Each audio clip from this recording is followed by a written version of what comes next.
Part 3. Stephen Adelaide, ISatori, part 1 and 2 are annotated above.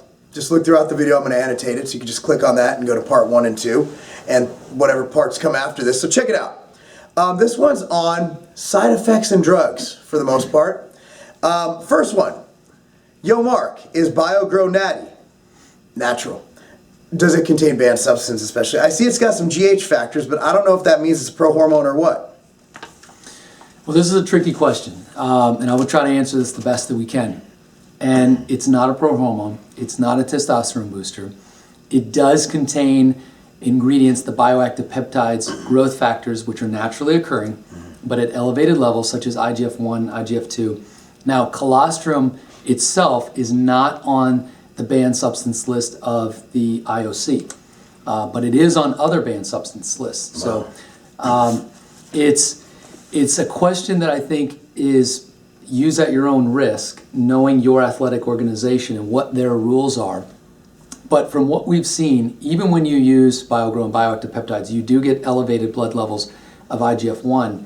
However, you're not taking an intramuscular recombinant synthetic growth hormone or IGF, which is going to cause elevated levels at such a level that it's going to go beyond the acceptable healthy ranges and cause you to create a test positive on a drug test. Okay. But it is still, I think at this point we have to say, use at your own risk, understand and know your athletic organization's drug and doping regulations, but it is naturally occurring. You can drink a glass of milk and you would find some levels of bioactive peptides in there, although our levels are at an elevated level. Awesome. Side effects. What are the side effects? Well, other than improved recovery, improved strength, and increased lean body mass, you shouldn't experience any discomfort. There's no lactose in there.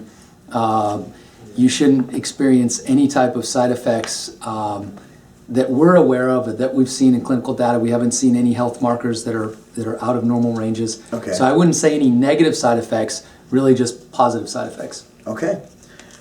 Okay. Will this be effective with maintaining an excess nitrogen levels if someone was running it with a pro-hormone cycle? Or would it be as pointless as taking creatine and D-bol, for example, with excess water retention? Will this allow you to, basically, I'm seeing it, can you run this, essentially, can you run this, let's say someone is on medically prescribed hormone replacement therapy.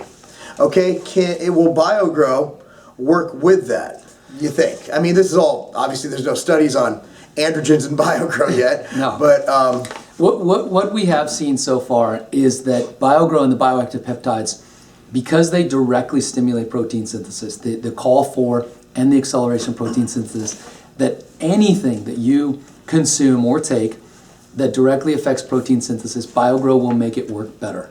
So whether that's increased amounts of protein, amino acids, or anabolic steroids, or any type of other hormone therapy, anything that you're using that affects protein synthesis, BioGro is going to make it work better. Okay. You've already answered the side effects. I heard BioGro is from breast milk.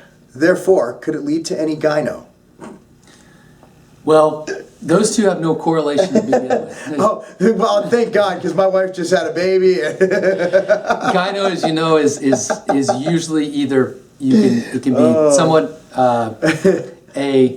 a condition caused by excessive testosterone converting to estrogen and growth in the breast area, but no, it should have no correlation between the two.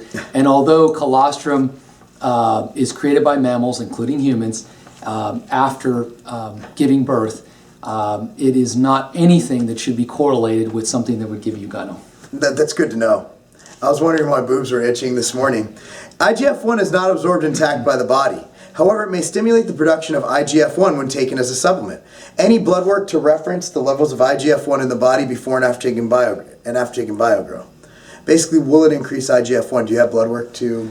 Yes, so we have a small pilot test of blood work on BioGro and the bioactive peptides and the elevation of IGF1. We also have our clinical data, which is going to be presented soon at a scientific conference, and we'll be able to announce those results as well as publish them in a peer-reviewed journal. There's a lot of debate around this subject matter. So there's basically two philosophies.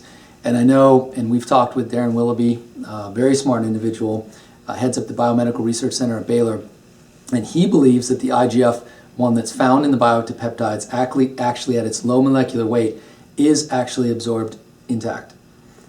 So now there's another theory, and there's a doctor by the name of Dr. Keach, very well schooled in the area of colostrum and growth factors and bioactive peptides, and he believes that it stimulates the production of growth hormone in the body.